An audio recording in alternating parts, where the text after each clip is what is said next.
Morning, morning.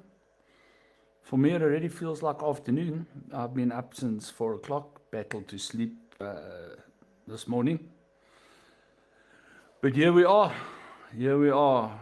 I don't know if it was the stress that has been built up over the last couple of weeks about yesterday's march or what it was, but battled to sleep early hours this morning, woke up, couldn't sleep, and then went to the lounge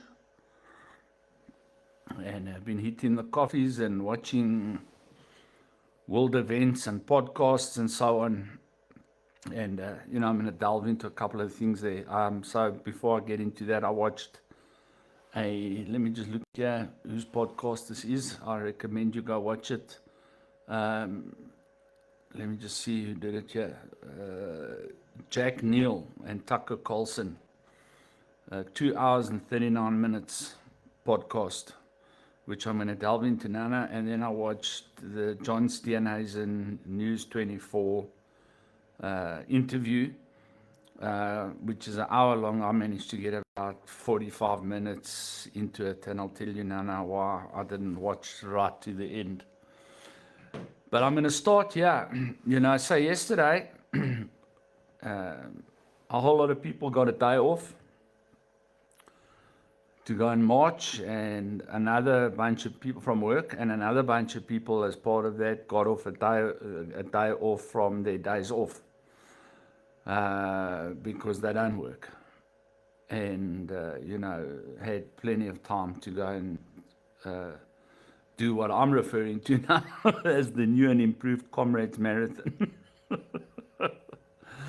Run around in the cities in traditional battle dress and make demands, And the rest of us were at work, working, trying to maintain some type of normality in our lives and, pay the bills, because I don't know, Brew, when I need to put electricity in and I have to get that prepaid code and all of that, I can't just type in there, sorry, please give me 40 kilowatts of flipping electricity, but I can't pay you because I was at the march.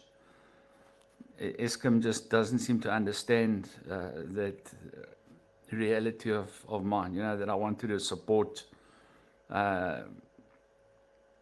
the fact that, government is not securing our borders, and I wanted to support the fact that there are multitudes of illegal migrants in this country that are engaged in drug dealing and crime and all of that.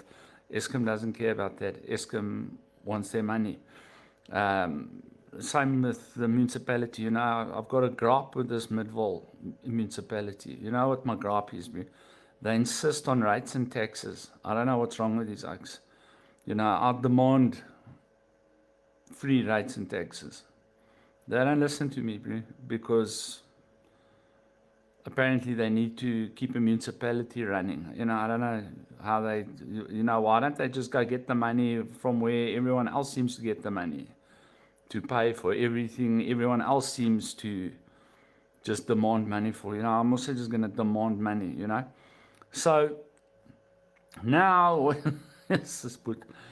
Now, what's a positive for me is that there was very little violence and looting. In fact, almost none. I think the biggest or the most major one that I saw was a couple of spaza shops were being hammered in Natal, and a car got set alight in Hillbrow, which in Hillbrow, another car got set alight. Oh, okay. I don't even know if it was due to the march or if it's just, the normal day, another normal day in the brow. And then I think that's about it. I think that's it in terms of like any major violence. But thousands and thousands of people marched through the streets, and what I suspected was going to go down absolutely didn't go down. So I was completely wrong on that one. And I'm absolutely ecstatic that I was wrong. But was I? Was I?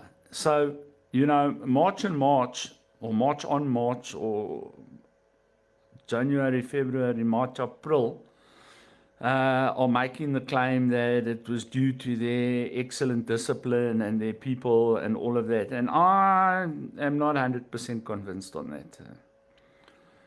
My view would be that the reason that it was so peaceful and there was no looting is because every single person that attended that thing was 100% aware of the level of preparedness of security, police, and military forces that were ready to rock and roll. Even when that car got torched in Hillbrow, within half an hour or so, military personnel were on scene in force, and that thing just stopped right there.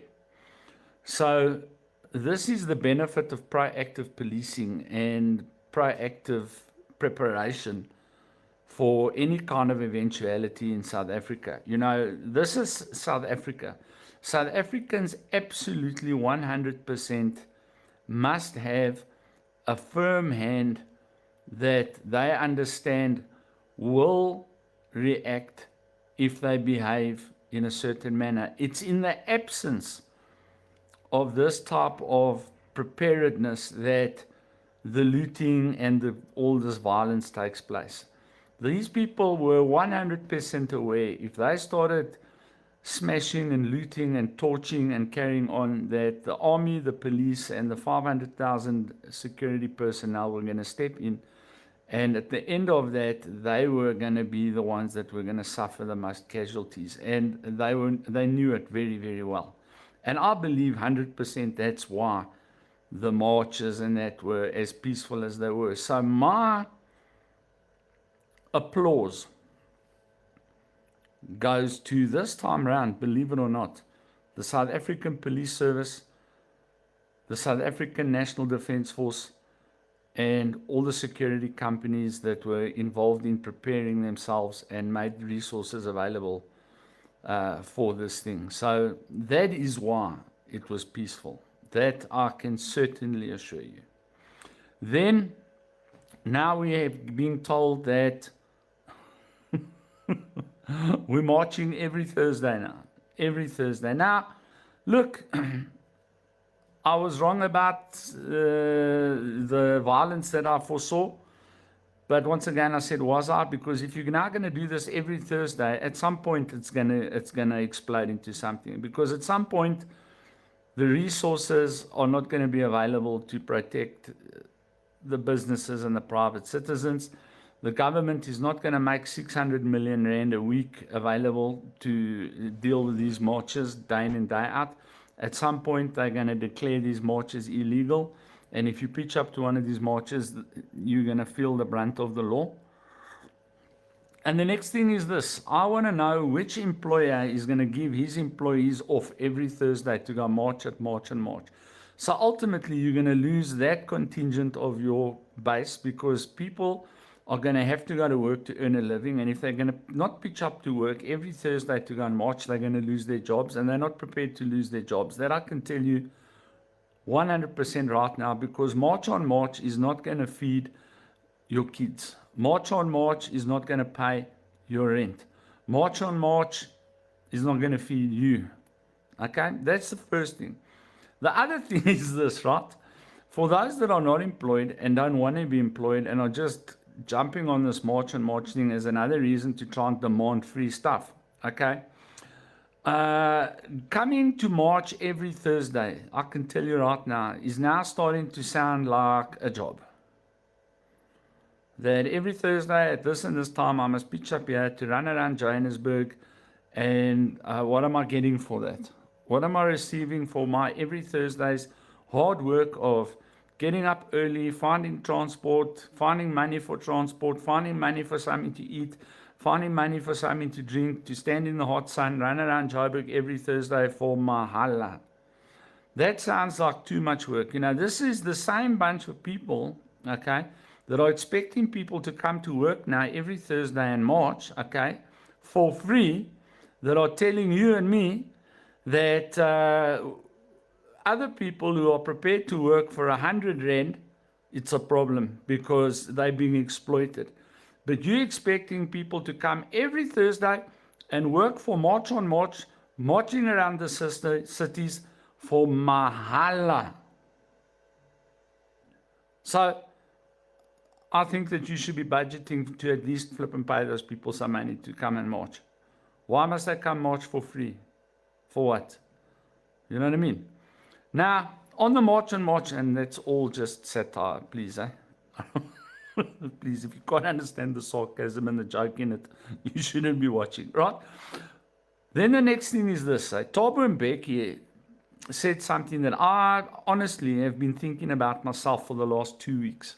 And now I see there's an article that came out yesterday about Thabo Mbeki stating that in his mind that this entire thing is being orchestrated from somewhere by someone. And he makes mention of Israel as possibly being through businesses and companies financing this protest action for, I don't know, he gives a whole lot of reasons there, but in order, to further Israel's aims and anti-Iran and all of that stuff, right? Which, I want to tell you something. I've been thinking about this, watching this myself.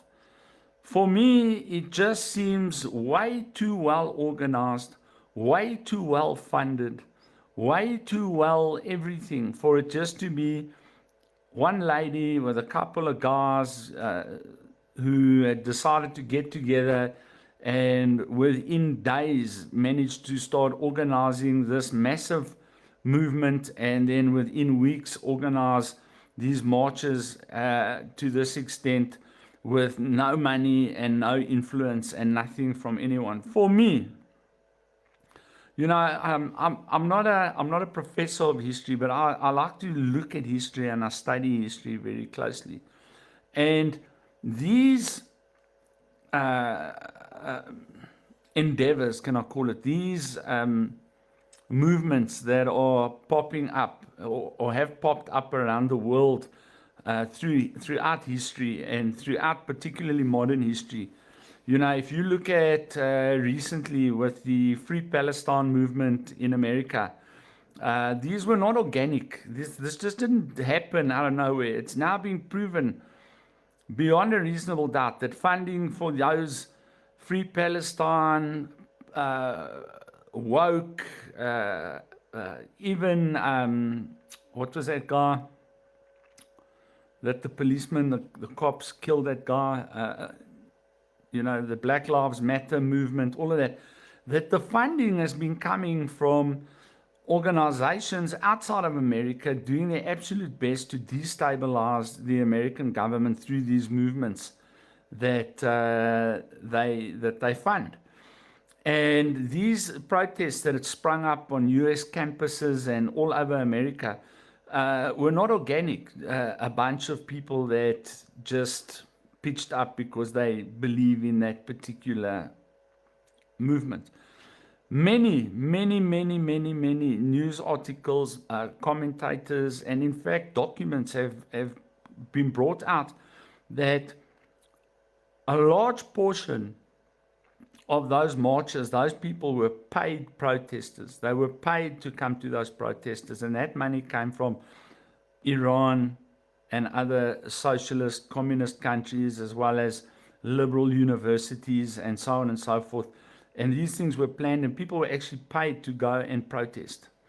Now, when you look at that, right, and then you start looking at our own situation, and you look at how, out of the blue, all of a sudden, now we've had problems with anti-immigration as far back as 2007, 2017, and so on and so forth. It seems to be almost on a decade-by-decade basis that we have these issues. And there is definitely a anti-immigration sentiment and anti-foreigner sentiment in South Africa. We all of a sudden have one of the biggest movements, organized movements, just appear out of nowhere. And this, to me, I'm just going to give my view. I'm not completely just discarding Thabo Mbeki's view here because it aligns with my view. To me, this smacks of international interference. Now, I wouldn't be able to hazard a guess or even speculate as to who or what or why. But when I look at what is happening in Iran in terms of Israel, America, when I look at Donald Trump's stance on South Africa currently and as pertains the white minority and as pertains, I don't want to name them, but other groups in this country that claim to stand for minority rights. And I look at the trajectory that has been traveling now with all the HIV funding being cut out and AGOA still in jeopardy and tariffs and what happened at the White House combined with Israel and the ICJ case because of Gaza, combined with the rumors and documents that are coming forward of MTN being involved in Iran and money traveling to and fro. It doesn't strike me as strange that there is a high probability that these types of destabilizing or attempted destabilizing movements could be funded and orchestrated by international intelligence agencies with the view to remove a government that is anti their agendas or opposed to their agendas and so on and so forth. Now, for me, I'm not coming from a perspective of, well, shame the poor ANC and I'm pro-America and all this type of thing. I'm just calling it Group A, Group B, and the types of mechanisms that are used in order to create fertile soil for certain political agendas to be and objectives to be attained. And it smacks to me of that, I said in the beginning of the podcast that it was due to the military and the police and the security, but at the same time, it wouldn't be surprising to me that if this scenario that, let's say, I'm just going to thumb suck it. This is a thumb suck. I've got no proof. I'm not saying it is so. But let's say the Central Intelligence Agency of America and the Mossad and maybe MI6 and other players are involved in the funding and the strategic assistance of putting together this March and March thing, right? Through business interests, shelf companies, whatever the case may be. The capital is coming from these places, but all, let's say, arguably, possibly from these fronts or these intelligence organizations. I can tell you without any doubt, those intelligence organizations would have told these people, listen, this is what's going to go on, this is what we're going to do. But the second that you get involved in any violence or looting and so on and so on, we're out. We're out. We don't want to create a scenario where we are possibly at some time in the future found out to be involved in this, and it was our money and our involvement that led to the deaths of potentially thousands, hundreds of thousands of people. So we're in, but if you're going to get out of hand, we're out and you're on your own. And in order to retain that support and retain that funding, the marches had to be non-violent. With, obviously, you've got other role players that would try and incite and instigate all kinds of bad things. But as a whole, that was successful. And the whole mission here, if you look at the trajectory that's going in terms of South Africa as an ally to Maduro, an ally to Iran, an ally to China, would not shock me. It would not shock me that Western powers are somehow influencing political activity in this country through these types of issues, particularly when these Western powers are 100% vocal in their dislike, distaste, hatred of the ANC government, as well as many of our own population, of which the vast majority is now turning its back on this ANC, black and white. And it's not shocking to me that this would be fertile soil for agencies, countries to be able to use their power to manipulate the current situation that the ANC finds itself in, to ultimately shake them to the core and eject them from power. It wouldn't surprise me, because we know for a fact that America is well known for financing things to effect regime changes in countries that they are not in agreement with, to put in regimes that are more capitalism, pro-American ideology. We know that to be true. We've seen it around the world.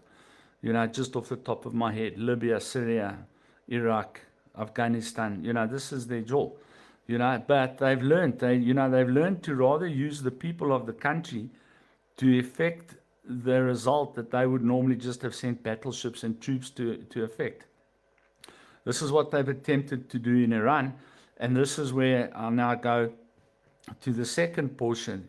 America has tried to do the exact same thing in Iran, except they've been a little bit more forceful in their attempt, coming under the banner of we are protecting Israel from Iran, who is the overruling instigator of the attacks from Hamas, Hezbollah, and the Houthis. But in reality, America wants to remove the Iranian regime so that they've got easier access to the Middle East as well as to the oil. It's ultimately, people say, oh, don't use the oil as an excuse. The oil is the excuse. That is absolutely the reason why these guys are continually sticking their noses into these places, because without energy in this world, you can't accomplish anything. You need energy to run your military. You need energy to run your industries. You need energy to be able to hold the monopoly on trade. You need energy for all of this stuff, and ultimately so does China, and if we can flip and make it more difficult for China to get energy, it gives us a better position on the geopolitical trade economy. But, he made a mistake. He made a mistake, as did I. I'll tell you again, it's the second mistake that I've made, but I admit to my mistakes. I was 100% convinced, I'm telling you now, 100% convinced that America had kicked the ROGC's backside. Convinced, sank all their ships, destroyed their air force, killed most of their missile capability, etc., strangled the economy through sanctions. For me, listen, it was a slam dunk. America's whipped them. But this morning, I watched that 2.5-hour podcast with Tucker Carlson. And you know what, like him, don't like him, whether you enjoy his views on what he's saying now about Israel and the genocide in Gaza and all of that type of stuff. I don't want to use that word genocide, because that word genocide is being too loosely thrown around in the world today. Here in South Africa, we know they like throwing that word around. In terms of what happened in Gaza, if you compare Gaza to the farm killings and that in South Africa, if one of those had to take control of that word, Gaza would be a far better candidate when considering how many people died in a very short space of time. I was very vocal about two things. I said Israel has the right to defend itself, but Israel also doesn't have the right to just blanket bomb women and children. Absolutely not, and unfortunately I have had to concede, and I've said it here multiple times, all right? I don't care who you think is right, who you think is wrong, but when you start seeing the level of suffering that particularly young children. Now, I'm not talking fighting age individuals, whether they be boys or girls, 13, 14 up. I'm talking about young children that were caught in the middle of that, and the amount of destruction and pain and trauma those kids have gone through, the amount of people that were killed in that period of time, the level of bombing and the flattening of the infrastructure there, to me, got to a point where it just simply became unacceptable to make, for me, as pro-Israel. I became unable to make any argument that could qualify the level of military action and destruction that I was witnessing myself. And I'm still pro-Israel, but I'm not pro how far that went. Absolutely not. So, and no matter what excuses or even valid arguments you gave, you've got our hostages, they're keeping in the tunnels. Hamas is just as guilty, more guilty. Believe me. I'm absolutely not a supporter of terrorism. I'm not a supporter of people that were given power in an area and using the money and stuff that they received to uplift that area, to build tunnels and bioweapons to destroy another nation. Absolutely, I'm happy those particular oaks got their asses handed to them and got thrashed. I'm happy about that. And you might say, well, that's a contradiction, Dave, because, there's collateral damage in that type of thing. I understand that. And I understand the contradiction of what I'm saying. But having said that, you know what? I'm a human being. And, I personally think at some point the brakes had to be put on Israel's actions in that place. Bombing people who, you got F-35s, you got all this type of stuff. And, using that stuff at the level you used it on people who have got AK-47s and a couple of drones at best, became overkill is the right word. You know what I'm saying? But I digress. Now, Israel decided now that Iran was the next target, and America came rushing in, jumped on the bandwagon, and then all of a sudden realized that the problem is that it's not going to be as easy as what they thought it was going to be, predominantly because of the way that the IRGC had structured its systems, in that it had already prepared, it had proactively prepared the eventuality that America was going to get involved and they were going to target their top guys. And so they've moved down the list of guys, and ultimately the guys that are running it now are exactly the same as the guys that have been eliminated, and are actually, what Tucker Carlson said this morning, more militant than the original guys. So, and are absolutely 100% not going to relinquish power. Okay, so unless America is 100% to commit itself to a full-scale 10 to 20-year war like they had in Afghanistan, which for all intents and purposes, they got caned there. They went into Afghanistan. They were there to remove the Taliban. They were 17 years in Afghanistan, and they left, and the Taliban is in control of Afghanistan. You lost, bro. So, and you left $200 billion worth of equipment there for the Taliban. So, you got a thrashing there. So unless you're prepared to go through that same scenario in Iran, you shouldn't have stuck your nose in there to start with. Now, I understand the nuclear weapons and that. Even that you should have left to Israel, let Israel deal with it, and let Israel bear the consequences of that. Because now what has happened is that the IRGC, for all intents and purposes, do have control. I've had to admit this. I didn't want it, but they have control of the Strait of Hormuz, and they will retain control of the Strait of Hormuz. And that control is going to dictate whether or not people have oil or do not have oil. And is going to dictate the price of oil.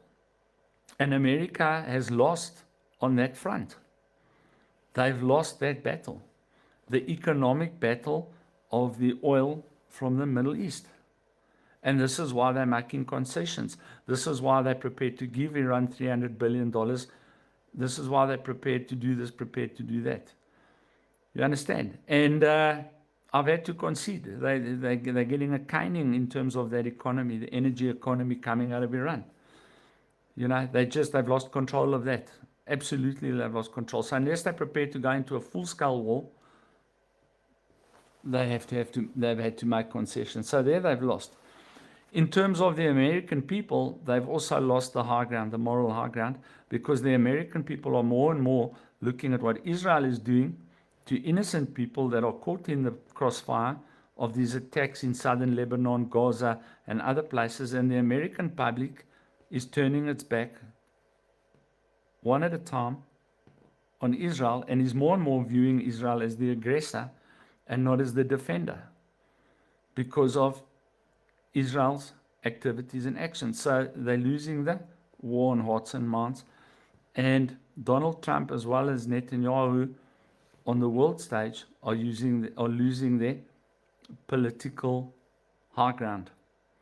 So they might have sunk the entire IRGC military, but where it matters, for all intents and purposes, they're busy losing. So that is what I'm seeing. And I said it about 3 weeks ago, maybe even 2 weeks ago. I said if I were Donald Trump 2 weeks ago, 3 weeks ago, I'd say, I've come what I said I was going to do. I've destroyed their military capability. I've destroyed the nuclear infrastructure. Cheers, Benjamin. I'm out.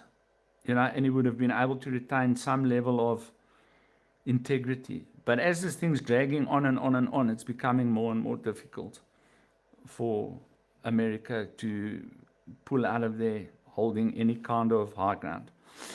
Then, and ultimately the world is turning on Israel, which the Bible says it's going to happen.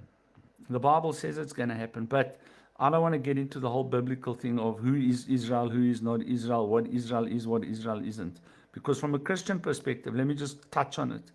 Israel is not a geographic piece of land.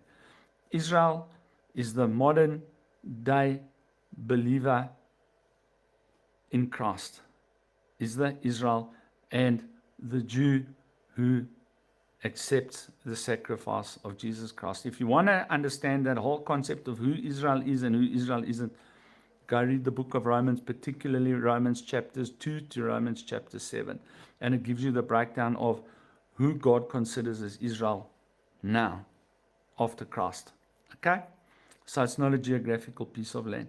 Although the Israelis, the Jews, will always remain God's chosen people. Do you understand what I'm saying? You with me?